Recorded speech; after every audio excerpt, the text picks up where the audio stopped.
I'm available 24/7 to help solve issues. Call me 3 a.m. on a Sunday morning, I don't care.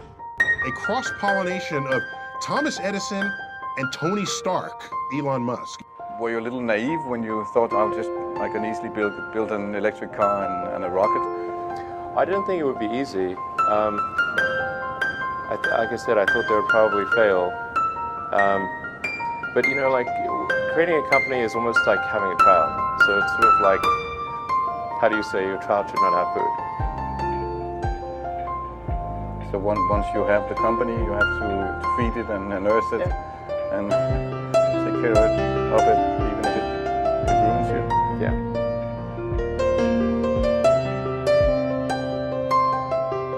But supposing there were some tough times in 2008, end of 2008. How did you get through that period of crisis? Yeah. Can we just break for a second? Sure, of course. You want to wait a little while? Yeah, sure hope it was worth it. Sure hope it was worth it. It's everything, and I was borrowing money from friends to pay the rent. Well, I mean, Tesla really faced a severe threat of death due to the Model 3 production ramp. Essentially, the company was bleeding money like crazy, and just if we didn't solve these problems in a very short period of time, we would die. And it was extremely difficult to solve them. How close to death did you come? Within single-digit weeks. 22 hours a day, or like how many I hours? was working 7 days a week, sleeping in the factory.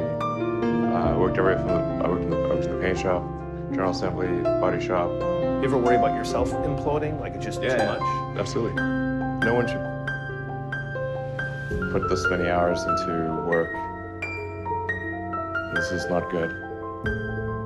People should not work this hard. They should not do this. It's very painful.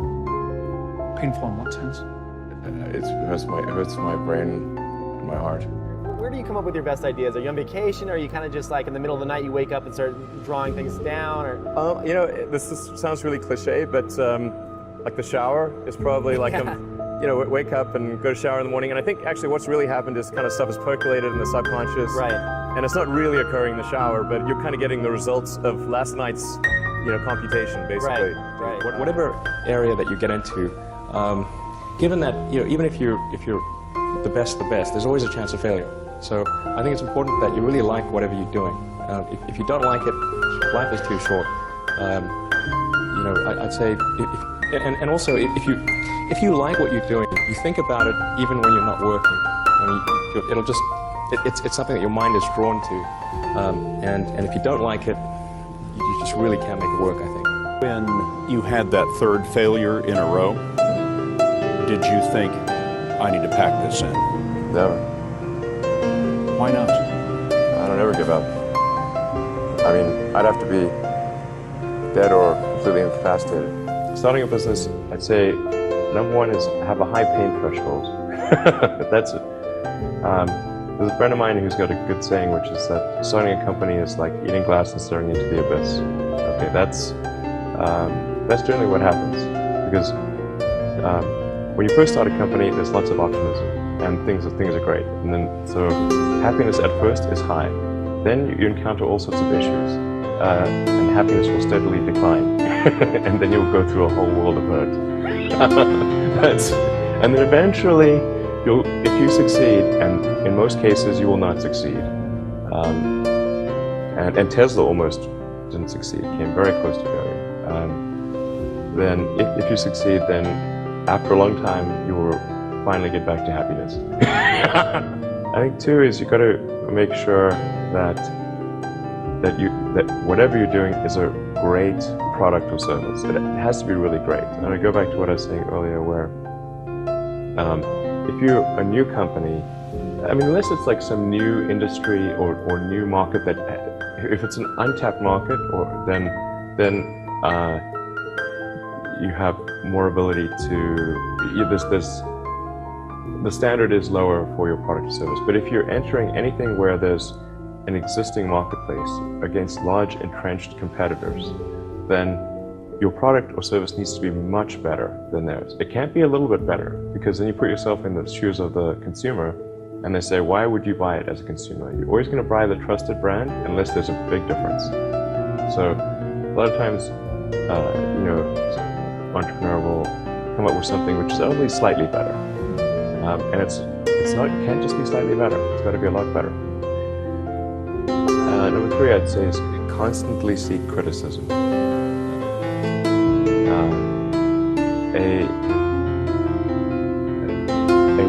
A well thought out critique of whatever you're doing is as valuable as gold.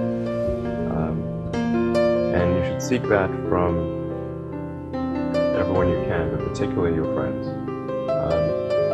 Usually your friends know what's wrong, but they don't want to tell you because they don't want to hurt you.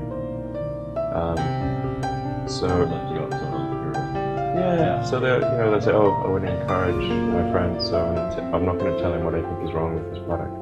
It doesn't mean your friends are right, but very often they are right. And you at least want to listen very carefully to what they say. And to everyone, you're looking for, basically, you should take the approach that you're wrong. That you, the entrepreneur, are wrong. Your goal is to be less wrong.